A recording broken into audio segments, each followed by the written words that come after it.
Shalom, saudaraku, selamat pagi. Sebelum kita memulaikan renungan pagi hari ini, mari kita berdoa. Bapa kami yang bertata dalam kerajaan surga, di pagi hari yang indah ini Tuhan, kami datang kepadamu, menaikkan puji syukur, limpah terima kasih atas penyertaan sepanjang malam istirahat kami. Pagi ini kami menikmati udara yang segar kembali, dan sebelum memulaikan aktivitas kami mau mendengar sedikit firman Tuhan. Tolong Tuhan, apa yang kami dengar nanti menolong kami untuk hidup lebih berjalan sesuai dengan kehendak Tuhan. Tolong dengar doa kami yang butuh tuntunan Roh Kudus. Dalam nama anak-Mu Yesus Kristus kami berdoa. Amin.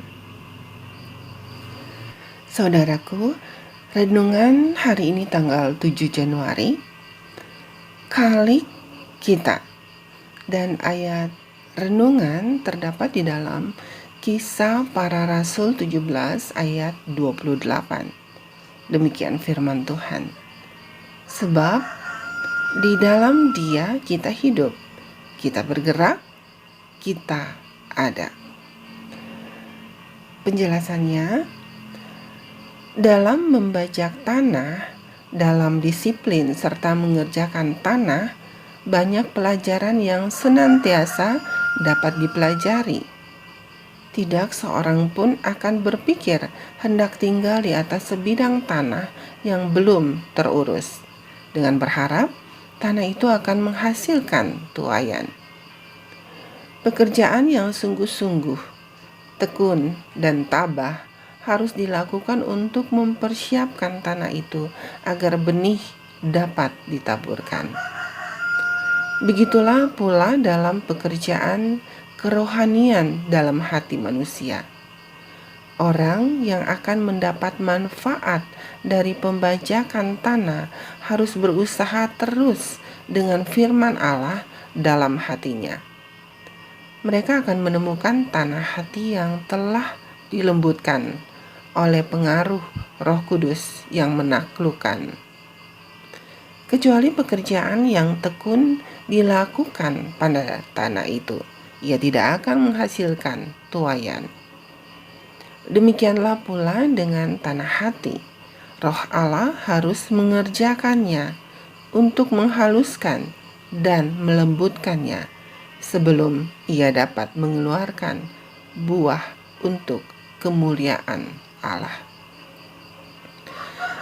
Tanah tidak akan mengeluarkan tuaian bila dikerjakan dengan sesukanya saja. Tanah itu memerlukan perhatian yang bijaksana setiap hari. Tanah itu harus sering dibajak dalam-dalam, dengan maksud untuk menyingkirkan rumput yang mengambil zat-zat makanan dari benih yang ditanam. Jadi, itulah sebabnya orang yang membajak dan menabur siap untuk menuai. Tidak seorang pun perlu berdiri di ladang, di landah kesedihan karena kehancuran harapannya.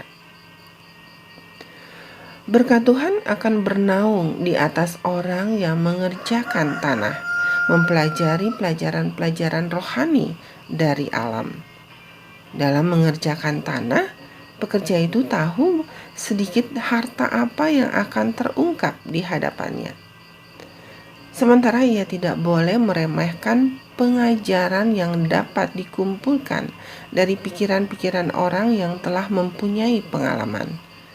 Ia harus menghimpun pelajaran bagi dirinya sendiri. Ini adalah bagian dari latihannya.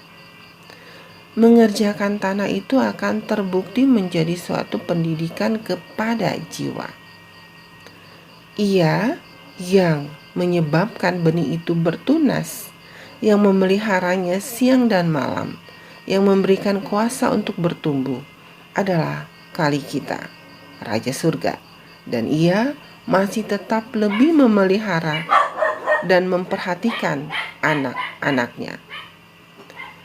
Sementara penabur manusia itu menanam benih untuk mempertahankan kehidupan kita di dunia, Penabur ilahi akan menanam di dalam jiwa benih yang akan mengeluarkan buah kepada hidup yang kekal. Dalam seri Membina Keluarga, jilid 5, halaman 64 dan 65. Saudaraku, renungkan lebih dalam. Apakah tanah hati saya sudah siap untuk benih yang rindu ditanam oleh penabur ilahi dalam diri saya hari ini? Mari kita berdoa, doa yang diajarkan Tuhan Yesus. Kita berdoa, Bapa kami yang di sorga, dikuduskanlah namamu. Datanglah kerajaan-Mu, jadilah kehendak-Mu di bumi seperti di sorga. Berikanlah kami pada hari ini makanan kami yang secukupnya, dan ampunilah kami akan kesalahan kami seperti kami juga mengampuni orang yang bersalah kepada kami. Dan janganlah membawa kami ke dalam pencobaan, tetapi lepaskanlah kami daripada yang jahat. Karena Engkaulah yang mempunyai kerajaan dan kuasa dan kemuliaan sampai selama-lamanya. Amin. Saudaraku, demikianlah renungan kita hari ini. Selamat beraktivitas. Tuhan memberkati. Amin.